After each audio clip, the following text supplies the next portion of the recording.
Welcome back, all of you. In this class, I'll start discussing about two-dimensional NMR. An additional dimension for NMR is added to simplify the spectral complexity and to derive information in a better way. So this two dimension has been extended to 3 dimension, 4 dimension, 5 dimensions. So there are n dimension NMR possible. So in this next couple of classes left, I will not be able to complete, cover all 3D, 4D, etc. Even 2D, it's a vast subject in two-dimensional NMR. I will not be able to cover. There are thousands of, several hundreds of two-dimensional experiments possible, which can be designed for specific to your needs. So the goal of this class is not to make you understand every pulse sequence available in the literature. But in this class, in next 1 or 2 classes about two-dimensional NMR, what I am going to say is what is basic 2D NMR, what are the basic experiments which you require to do when you want to analyze a spectrum of a simple molecule.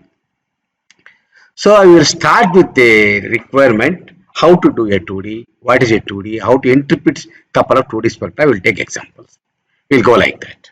Okay. And of course, in the two-dimensional NMR, the question comes to all your mind, what is a dimensionality in NMR? We're talking 2 dimensions. Then what you must know something about them. Of course, don't get confused with the physical dimensions. We have always X, Y, and Z dimensions. That's okay. That is different. In the dimensionality in NMR is something different, which we will discuss as we go ahead. First of all, the question one can ask, why we require 2D NMR? What is the need for a 2D NMR? Can't we solve our problems? So since so many classes we have been discussing about varieties of 1D sequences and 1D experiments we can do. We can even enhance the signal intensity, analyze the spectrum. We observed a lot of things. We analyze the in fact spectrum of many proton spectra and heteronuclear spectra. We discussed in depth of carbon 13 spectra, and we discussed about the editing of the carbon 13 spectra. We understood how to enhance the signal intensity by polarization transfer. A lot of things we understood. Then the question comes is, why we require 2D? What is the use of that? For that, we have to understand some limitations of a one-dimensional NMR. What is the limitation of one-dimensional NMR? First of all, the limitation of the 1D NMR comes because of the size of the molecule that you are interested in. For example, you take a simple molecule ethyl alcohol. What you will do? How many peaks you are going to get? CH3, CH2, OH. Okay, that's possible. Now we know how to analyze those things. That's done. We know what is CH3, where is CH3, CH2OH. How did we make the assignment? Based on the chemical sheet information, using our knowledge of shielding, deshielding, and also we understood a lot about scalar coupling. Looking at the multiplicity pattern, we made the assignment of which is CH3 peak, which is CH2 peak, and which is OH peak. Done. No problem about it. We also analyze this molecule. What is this molecule? A simple molecule. We started analyzing by looking at the multiplicity pattern, triplet, sextet, quintet, quartet, triplet. Again, what is the idea we used? We use the idea of coupling between one spin to another spin. For example, this CH3 was coupled to CH2 and there is no other coupling, long range coupling. So we interpreted this. Remember, in the interpretation of 1H NMR spectra, I took this as an example. So this CH3 will be a triplet because of the CH2 proton. As a consequence, this has to be a quartet because of this. We understood this very clearly. We could interpret, and of course we interpreted sextet and quintet and triplet based on the mixed coupled neighbor, which is the coupled neighbor for each group. For example, for this CH3, the only coupled neighbor is CH2 proton. And if you don't assume there is a long range coupling, the interaction do not extend for a longer range, then we could interpret this because this has to be a triplet because of this. That's correct. We understood all those things. This has to be a triplet and all those things we know what it is. But when we come to this place, we understood one proton is coupled to two protons, one to the left of it, one to the right of it. Okay, we use the logic. This will become triplet of triplet because of this two coupling, and then we understood this will be a quintet, and we know this is a quartet of a triplet because it is coupled to one CH3 to the left, one CH2 to the right. So we understood this. A fairly simple molecule. Now what happens if I give you a very big molecule? Big molecule in the sense, I'll give you a big protein containing, let us say, 40, 50 amino acids. What you will do? Remember, it is not a simple spectrum like this. For example, sometimes each amino acid could be a small molecule of this order, where spectrum can be as complex as this. Now, if I have a protein with 50 amino acids like this, each of them can give rise to C alpha, C beta, C gamma, and NH peak like this. In the entire range of the spectrum from 0 to 10 ppm in the proton spectrum, all 50 amino acid gives proton signals. What you will do? How you will analyze? First, analysis is next. First, look at the complexity of the spectrum, and it becomes so complex. Resolution is a big problem. You will not be able to analyze beyond a certain molecular size just by 1D NMR. You will simply not be able to identify which peak belongs to which, because severe overlap, severe complexity puts a restriction on the size of the molecule. So as a consequence, you will not be able to analyze the spectrum beyond a small molecular weight size of the order of few hundreds, or sometimes maximum 1000 or like that. Beyond that, if you want to analyze the spectrum of a molecule just by using the 1D NMR, it is very difficult task. So first thing I wanted to tell you was limitation of the size of the molecule. So size of the molecule, as it become bigger and bigger and bigger, there is severe limitation for the use of 1D NMR. I hope you are all with me, right? Now, assignment price is also due to severe complexity. Remember, look at this one. Here I was able to analyze easily. Here is not a big problem. Life is simple. I simply know this is coupled to this, and simply I start making the assignment. Because if you have to get the information about the molecule of your interest, complete molecular structure or conformation, first and the foremost thing is you have to assign each and every peak individually. Every multiplet pattern has to be assigned to a particular proton, and you should know why this multiplet is coming. Then you know who is it, who are the coupled partners for it on either side. That is a very important information. So what will happen as the spectral complexity becomes more and more? As I said, if the molecule size becomes enormously big, you will not be able to analyze so easily. Okay, that is a big point. Assignment is very difficult due to spectral complexity. Second, another important problem comes with the resolution. Here, peaks are well resolved. I know this is a triplet very beautifully. I can identify. You see, if I look at this, if I take the highlighter, I'll show you. This is a very beautiful triplet. This is a triplet, well resolved. This is a quartet. I know it is well resolved. If all of them come, let us say, within this region, all these peaks within this region, triplet, quartet, quintet, sextet, and if you have to identify the peaks when there is severe overlap, how you will do? It is not possible. The resolution is one of the important criteria. There is a way we can enhance the resolution in two-dimensional NMR by using some tricks. Okay, so two-dimensional NMR in fact resolves some information in 2 or 3 dimensions. I have three-dimensional NMR also.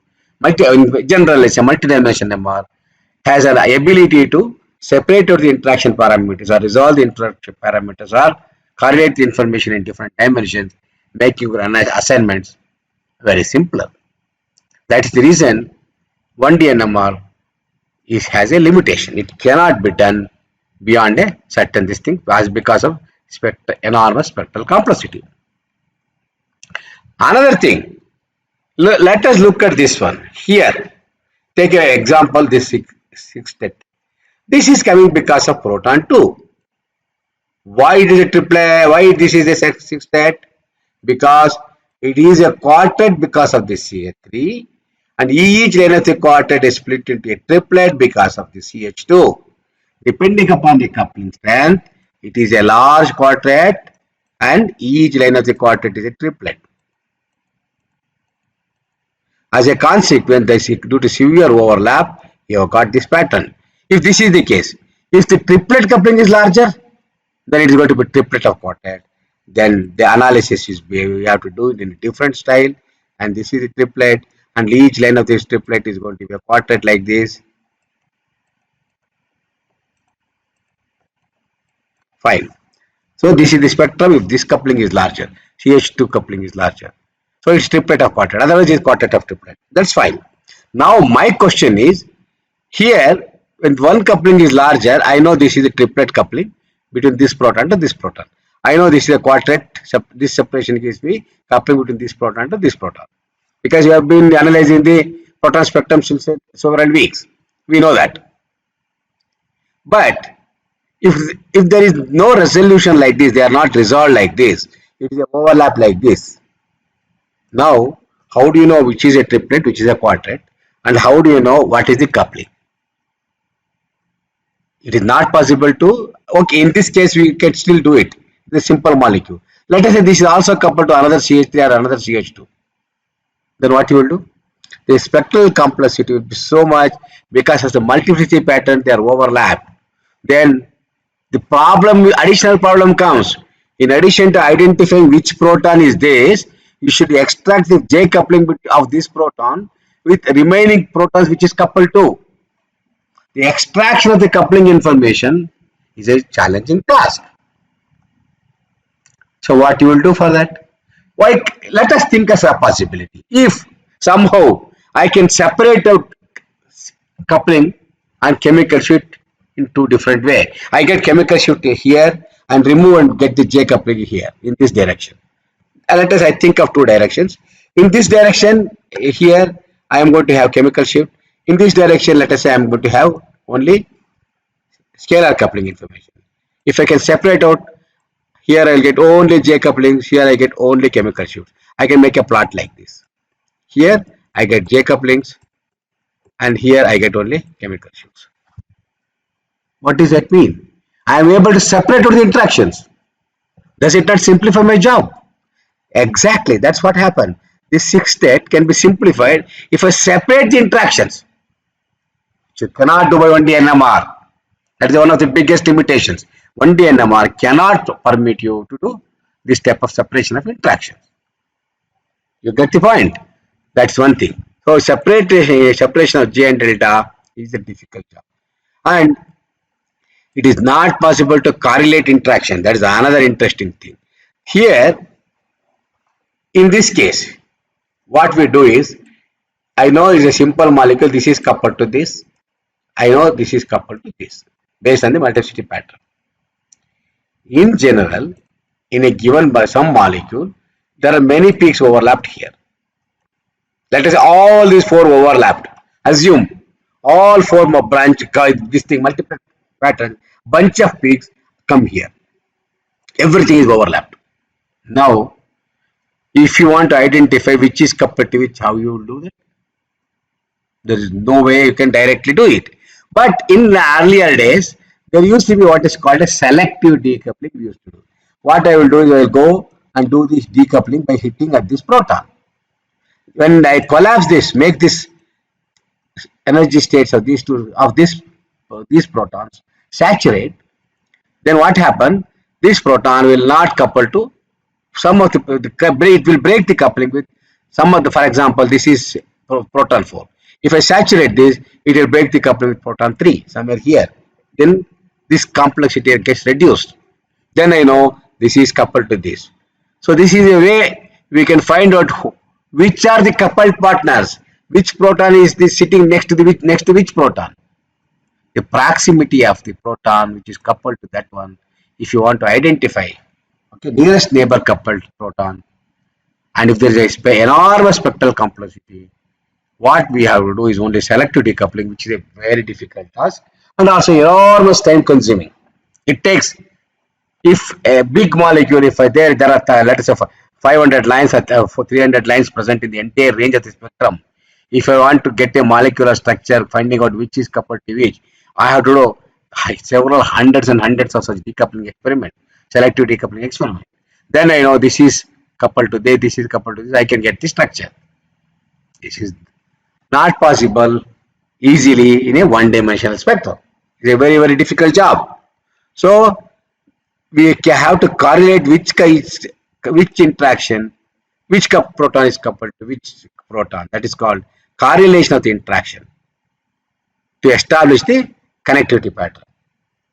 For that, we cannot do by 1D, we need to go to 2D. These are all the limitations of 1D. And then forbidden transitions cannot be detected. There is a very interesting thing I told you in NMR.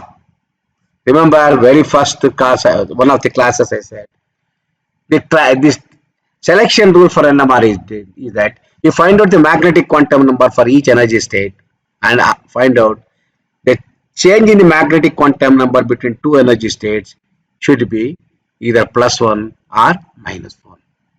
Only then I said transitions are allowed. That means where one spin can flip at a time. Of course, there is a combination of spin, 3 can flip at a time. That is a combination transition, but still the selection rule is one quantum of energy is changed. When spin flips from alpha to beta or beta to alpha, the detected energy is only one quantum. That is called single quantum NMR. Conventional spectra, what you are seeing in NMR spectrum, or conventional is one-dimensional NMR spectrum, single quantum. Okay, conventional one dimension is single quantum NMR. But I showed you in a two spin case example, we have a alpha alpha state, beta beta state, alpha beta beta alpha. All four energy states are there. I said this magnetic quantum number, total magnetic quantum of this energy state, beta beta state is -1, alpha alpha state is +1. Can there be a transition between these two states, alpha alpha to beta beta? It is forbidden transition because it requires double quantum, two quantum of the energy. Single quantum requires only one quantum of energy, one quantum, because only one spin can flip alpha to beta or beta to alpha, but here it requires two quantum of energy. Or if I have a three coupled spin system, I can I get the transition from this and lowest energy level alpha alpha alpha to beta beta beta. If I want to see that transition between two energy states in the three coupled spin system, three quantum separation, it is not possible. They are all forbidden transition. These are called multiple quantum transitions. These are all forbidden. You cannot detect in a conventional one-dimensional NMR. But of course, in two-dimensional, indirectly there is a way to detect. We can do that. It is not difficult at all. So this is one biggest advantage, limitation of this. And what is the use of detecting such forbidden transition, multiple quantum transition? Enormous advantages there, which I am going to tell you. Many information can be derived. First, we can simplify the spectrum. We can analyze the spectrum in an easy way. Lot of advantages are there. We can do spin system filtering. Lot of things we can do by detecting multiple quantum spectrum. That is one of the limitations here for an 1D NMR. So 1D NMR has several limitations. Another limitation is simultaneous detection of two different nuclei is not possible. See, in one dimension NMR, I can see proton NMR. I can detect proton signal. Send a RF pulse, 90 pulse on proton, bring the magnetization to XY plane, start collecting the fluorination decay and get the NMR spectrum. Fine, the proton spectrum. If I want to do the carbon 13, okay, we can do that. I'll apply carbon 90% the carbon channel, bring the magnetization to XY plane, start decoupling it simultaneously immediately after the pulse and start collecting signal. You get decoupled carbon 13 spectrum. But in one experiment, if I want to get carbon chemical shift and also proton chemical shift simultaneously, it's not possible. I cannot detect it. But On the other hand, if you go to two-dimensional NMR, there's a big advantage. I can do a heteronuclear two-dimensional experiment where I can get carbon chemical shoot in this direction, proton chemical shoot in this direction. I can get heteronuclear coupling in this direction and chemical shoot of proton or carbon in this direction. So all such interesting things we can do in 2D NMR, and in 1D NMR all these things access are limitations. That is the reason why 1D NMR cannot be employed for many things, especially as the size of the molecule keeps increasing, and for various things, problems which I suggested here, 1D NMR spectrum has lot of limitations. Are you all with me? I hope you are all with me, right? Okay. This we discussed. Now, as a consequence, very interesting discovery took place. Thanks to all our seniors, pioneers in NMR spectroscopy, who made a breakthroughs in this research. As a consequence, we can utilize NMR the way we want today. This is because of many stalwarts pioneers who made a significant contribution by doing a lot of discoveries. And this two-dimensional NMR discovery, of idea of this was given in 1971 in a Ampere summer school in Yugoslavia by Jenner. Jenner presented a paper in summer school in 1971 where he gave the idea of two-dimensional NMR. What is two-dimensional NMR? And that we'll come to that later. That was called rebirth of NMR.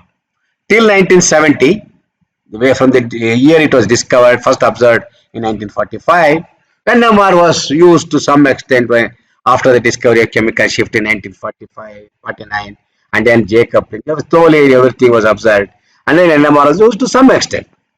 But application of NMR to a very big molecule like biomolecule was greatly restricted. Largely it was restricted till 1970 because, again, as I said, you have to use only 1D NMR, which has several restrictions.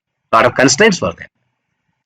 But 1971, because of the advent of two-dimensional NMR spectroscopy, which was reintroduced, we call it as a rebirth of NMR. NMR spectroscopy took another birth. Thanks to Professor Richard Ernst, a Nobel laureate who contributed for this, who is the one who is responsible in early 80s and early 76, also first paper in 1976 published in Journal of Chemical Physics here. And this is a key paper of 2D NMR. Afterwards, literally it took off in the early 80s. He published the paper in 1976, first paper on the idea of two-dimensional NMR. Literally after 80s, it has just exploded like anything. And lots of pulse sequences were designed. Lots of pulse two-dimensional NMR experiments were designed and modified to derive specific information. And literally the application of NMR by utilization of two-dimensional NMR, then it extended further to multi-dimensional, like 3-dimension, 4-dimension, everything began. And that's where the application, utility of NMR and the idea of NMR, development of NMR, everything exploded during that time. And that's why NMR has become very powerful now, because we can use it in a number of possible ways. Okay. So with this, now I will ask a question. You may ask another thing. Fine. What do you mean by this two-dimensional NMR? Why really we require it? Whether we require two-dimensional or higher dimension. How do I know? You may say there is a limitation of 1D NMR. But there are many higher dimension experiments, 2 dimensions, 3 dimensions. You may ask me a question, which one I have to use? What experiment I should think for my molecule? That depends upon, look at the spectrum like this. It is a ubiquitin with 76 amino acid, 8.5 kilodalton molecular, right? And look at this range. This is a very old spectrum. Nowadays, in a high frequency, you may get a better spectrum. Look at this region. You can only assign side chains here and methyl here, aliphatic here, C alpha here. Where is the resolution? It's a big problem. Here, more than thousands of peaks here. All resonances have been squeezed into 10 ppm range, that is the range of chemical shift range of protons. The proton chemical dispersion is in the range of 0 to 10 ppm. So all 76 amino acids, each of them can be considered a spin system. 76 spin system with so many protons present. All the peaks are hidden here. Just look at the spectrum of your molecule depending upon the molecular size. Then you have to decide which one to use. As a consequence, we require to go to higher and higher dimensions. Now, what is that higher dimension? What do you mean by dimensionality? And which molecule requires which dimension is the next question. Let us answer. I hope you are all with me, right? Now, what is this NMR spectra pulse sequence what I have written? All of you must be knowing by now. This is a conventional one-dimensional spectrum. Apply a radio frequency pulse. Maybe I'm looking at proton. Apply a one-dimensional pulse on proton channel. Start collecting the signal. Of course, this is called a dead time delay given. Don't worry. It can be given. It need not be given. In principle, without delay, you have to start so that there won't be any phase problems. In the NMR spectrum. So you have to immediately you should start collecting the signal from the 0 point. Okay, doesn't matter. This is the one-dimensional pulse sequence where you apply a pipette pulse, 90-degree pulse, bring the magnetization to XY plane, and start collecting the signal with your detector or receiver is here. Fine. This what is happening here now. If you look at it, you are collecting the signal as a function of time here. Okay, you are collecting the signal as a function of time, and whatever you are going to do is you will do the Fourier transformation here. Remember, I said when you collect the signal in time domain and do the Fourier transformation, time and frequency are Fourier pairs, I said. Mathematically, time and frequency are Fourier pairs. Now what is happening is you are converting the time domain signal to Fourier frequency domain signal. What you are going to get is spectrum like this. So this is our one-dimensional NMR spectrum where we assign all the peaks and then cut the area of the peaks, multiplicity, etc. Now here we can divide this into some time zones. Okay, some time periods. One-dimensional spectra in reality is two dimensions. You know why? In this dimension we get frequency. In this dimension we get intensity. But we don't bother so much about it. We always talk dimensionality in terms of time. In time here we are collecting the signal as a function of time. How many time domains are there here? Only one time domain. In a single time domain you are collecting the free intention decay and doing the Fourier transformation. This is called one-dimensional NMR because single time period is there. Single Fourier transformation gives you frequency spectrum like this. Okay, I will call this is the relaxation delay. This is called a preparation period. Okay, and this is where spins are allowed to relax and attain thermal equilibrium. And afterwards you apply a RF pulse, collect the signal here. And I call this as a detection period. Okay, so 1D NMR, what is happening? We have only one time period. It's a of course, two time periods I would say. One is a preparation period where you don't do anything. You simply keep quiet. Put the sample in a magnetic field and keep quiet. Allow the spins to attain thermal equilibrium. There is a build-up of bulk magnetization. Simply keep quiet for some time till it builds up. That's all. That is called preparation period. Time period also called relaxation delay for the spins to attain equilibrium. Then apply pulse and collect signal. This is a real time domain signal. We are collecting the signal and do the Fourier. This is where we are getting the real signal from the sample. Okay, signal is collected in one time period here and do single Fourier transformation and get a frequency spectrum. That is why it is called one-dimensional NMR, 1D NMR. You understand? What is the dimensionality? Dimensionality refers to time. Time domain. How many time domain periods are there for you? You are collecting signal. You are collecting signal in one time domain. It is a single quantum. If I collect two time domains, it is two dimensions. If I collect signal in three dimensions, we will see that later.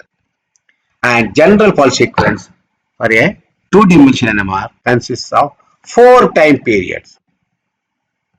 Okay, what are the 4 time periods? First is a preparation period like this. You understand? First, and oh sorry, and we have a one pulse here. We apply a pulse here. Okay, pulse also we can talk later. There are 4 time periods we talk: preparation period, evolution period, mixing period, and this is called a detection period. It's a real period at which you collect the signal for doing the Fourier transformation. In principle, we have 2 time domains here. This is one time domain where we allow the spins to evolve. This is another time domain where we collect. This is the constant fixed time, constant time. This time for which you collect signal is not varied, but this time domain, this time is varied. Now we collect the signal here and do the Fourier transformation. Here indirectly, here also we collect the signal. Similar to FID, I will tell you how we do it later. Here you do something for the spins in the preparation period. Allow the spins to evolve in this period. How it evolves? Evolution takes place like human evolution, like evolution in the life. Whatever you do for the spin system here, with do something for the pulse sequence, bring it here, and it starts evolving with time as a depending upon type of interaction. It could be J coupling, chemical shift, homonuclear, heteronuclear J coupling, whatever it is. Some parameters responsible between two spins, which two coupled spins or interacting spins. As a consequence, the spins will start to evolve with time. They behave. Their behavior pattern changes with time here. Okay, crudely. And then what happens is whatever happens here is reflected here. We are going to collect this signal in this time domain and do the Fourier transformation. We collect signal here and collect signal here, do 2 time signal. If I have 1 time domain signal, I will do 1 Fourier transform. If a 2 time domain signal, we have 2 Fourier transformation. Double Fourier transformation I can do and get the frequency spectrum in 2 dimensions. Like 2 dimension time domain signal gives you 2 dimensional frequency domain signal. That is the double Fourier transformation. So we will come to that how we do that later. And for the day, I will stop here. I wanted to introduce generally the pulse sequence for a 2D NMR. They have not completed yet. We will start from this again tomorrow and continue further.